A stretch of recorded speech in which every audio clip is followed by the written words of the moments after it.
2025 mega డిఎస్సిపై జరుగుతున్న relay నిరాహార దీక్షను ఇంత అందంగా తీర్చిదిద్దుతున్న గాలదిన్న మండలం వైఎస్ఆర్ కుటుంబ సభ్యులకు, నారాయణ రెడ్డి అన్న గారికి, అధ్యక్షులు ఎల్లారెడ్డి అన్న గారికి, ఈ కార్యక్రమానికి ముఖ్య అతిథిగా విచ్చేసిన డాక్టర్ సాకే రుత్విక్ హృదయ్ గారికి, బండ్లపల్లి ప్రతాప్ రెడ్డి అన్న గారికి, ఇక్కడ అందరూ పెద్ద పెద్ద నాయకులు ఆసీనులై ఉన్నారు. వాళ్ళందరికీ కూడా పేరు పేరున హృదయపూర్వక నమస్కారాలు తెలియజేసుకుంటున్నాను. ఈరోజు మనం ఇక్కడంతా కూర్చొని డిఎస్సి గురించి, ఆ డిఎస్సిలో జరిగిన అక్రమాల గురించి మాట్లాడుకుంటున్నాం. దానికంటే ముందు మన గ్రామాల్లో జరుగుతున్న పరిస్థితులు ఒక్కసారి మనమందరం కూడా గుర్తు తెచ్చుకోవాలని మరీ కోరుకుంటా ఉన్నాం. ఇక్కడ గాలదిన్న మండల కేంద్రంలో దాదాపుగా, అంటే ఈ మండలంలో దాదాపుగా ఒక 6 నుంచి 7 వరకు ప్రభుత్వ జిల్లా పరిషత్ హై స్కూల్స్ ఉన్నాయి. ఈ హై స్కూల్స్ అన్ని కూడా పేద విద్యార్థులే, మన హై స్కూల్స్ అంటే గవర్నమెంట్ పాఠశాలలో పేద విద్యార్థులే ఎక్కువ మంది చదువుతా ఉన్నారు. ఇక్కడ ఈ హై స్కూల్స్ లో ఇప్పటి వరకు కూడా చాలా వరకు సంబంధిత సబ్జెక్ట్ చెప్పే అయ్యవారు లేకుండా ఉన్నారు. అంటే వివిధ కారణాల వల్ల లేకపోవడమో, లేదంటే వాళ్ళు లాంగ్ లీవ్ లో పెట్టిపోవడమో, ఇట్లాంటి కారణాల వల్ల 10వ తరగతి చదువుతున్న విద్యార్థులకు సబ్జెక్ట్ చెప్పే అయ్యవార్లు కూడా సరిగా లేరు. ఈ విషయాలని ప్రభుత్వం నడుపుతున్న, ప్రభుత్వంలో ఉన్న, ఇక్కడ ప్రాతినిధ్యం వహిస్తున్న ఎమ్మెల్యే గారి దృష్టికి కూడా చాలా సార్లు తీసుకెళ్ళాం, కానీ ఎలాంటి రెస్పాన్స్ లేదు. అదేవిధంగా మన మన మన గ్రామాల్లో ప్రతి గ్రామంలో కూడా ప్రభుత్వ పాఠశాల ఉంది. ఈ ప్రభుత్వ పాఠశాలలో మధ్యాహ్న భోజనం పెడతా ఉన్నారు.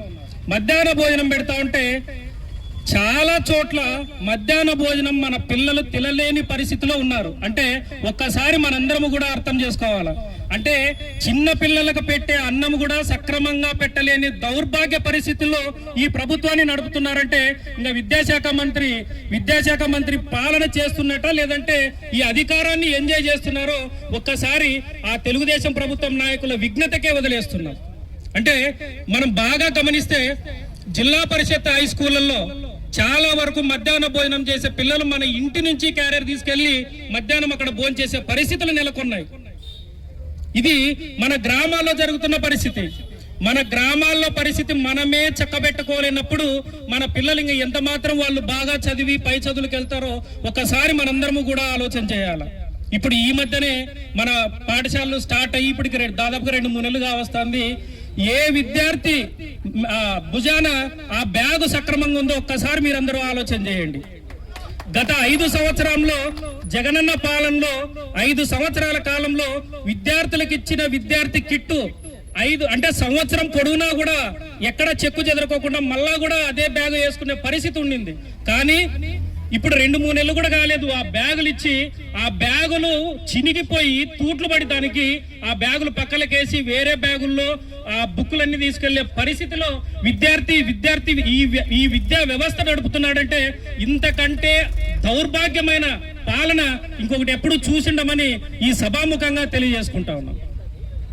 మనందరము కూడా గమనించాలా, మనం ఏదైనా చేస్తున్నాము అంటే మన పిల్లల భవిష్యత్తు కోసం, మన కుటుంబం బాధ్యత, మన కుటుంబం భవిష్యత్తు కోసం మనం చేస్తాం. అలాంటిది మన పిల్లలకే సక్రమంగా చదువు చెప్పి లేనంత పరిస్థితిలో ఈ రోజు బజార్లోకి వచ్చి విద్యా వ్యవస్థలో ఇన్ని అవకతవకలు జరుగుతున్నాయి, విద్యా వ్యవస్థలో ఉద్యోగాలు కూడా ఇట్లా అమ్ముకుంటున్నారు అని మనం రోడ్ ఎక్కి చెప్పే పరిస్థితి బహుశా ఏ కంట్రీలోనూ, అంటే ఏ దేశంలోనూ, ఏ రాష్ట్రంలోనూ ఇలాంటి పరిస్థితి జరగదేమో అనే సందేహాన్ని ప్రతి ఒక్కరూ కూడా వ్యక్తం చేస్తా ఉన్నారు. ఈ ప్రభుత్వానికి, ఇక్కడ ఉన్న ప్రభుత్వంలో పనిచేస్తున్న ఈ నాయకులకి వైఎస్ఆర్ కాంగ్రెస్ పార్టీ తరఫున మనం ఒకటే డిమాండ్ చేస్తా ఉన్నాం. మీరు ఈ విద్యా వ్యవస్థ గురించి మంత్రి నారా లోకేష్ ని వెంటనే రాజీనామా చేసి ఈ తప్పులన్నింటినీ కూడా సరిదిద్దే వరకు కూడా వైఎస్ఆర్ కాంగ్రెస్ పార్టీ తరఫున మన నియోజకవర్గ సమన్వయకర్త డాక్టర్ సాకే శైలజనాథ్ గారి ఆధ్వర్యంలో నిరంతరము కూడా పోరాటాలు చేయడానికి సిద్ధంగా ఉన్నామని తెలియజేసుకుంటూ ఈ అవకాశం ఇచ్చిన గాలదిన్న మండలం వైఎస్ఆర్ కుటుంబ సభ్యులందరికీ కూడా పేరు పేరున మరొకసారి నా హృదయపూర్వక ధన్యవాదాలు తెలియజేసుకుంటున్నాను.